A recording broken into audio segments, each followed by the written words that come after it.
என்னடா நடக்குது கர்நாடகாவில்? 7,000 பேருக்கு, அதுவும் ஒரே வருஷத்தில் 7,000 பேருக்கு ஹெச்ஐவி பாசிட்டிவ் வந்திருக்கு. அந்த ஹெச்ஐவி பாசிட்டிவும் 7,000 பேருக்கு எப்படின்னா ரேண்டமாக செக் பண்ணுவாங்க. வாலண்டியர்ஸ் இருப்பாங்களா, வாலண்டியர்ஸ் வாங்க அப்படின்னு சொல்லி செக் பண்ணுவாங்களா, அந்த மாதிரி ஒரு செக் பண்ணதுலேயே 7,000 பேர் வந்திருக்கு.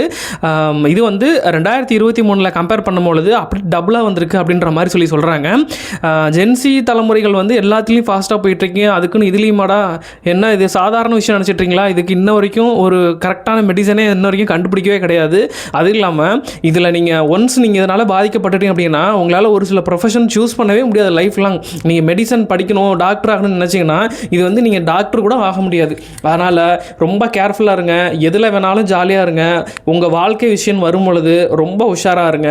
ஜென்சி கிட்ஸுகளாக உங்கள் வாழ்க்கையை இதன் மூலிமா தொலைச்சிடாதீங்க.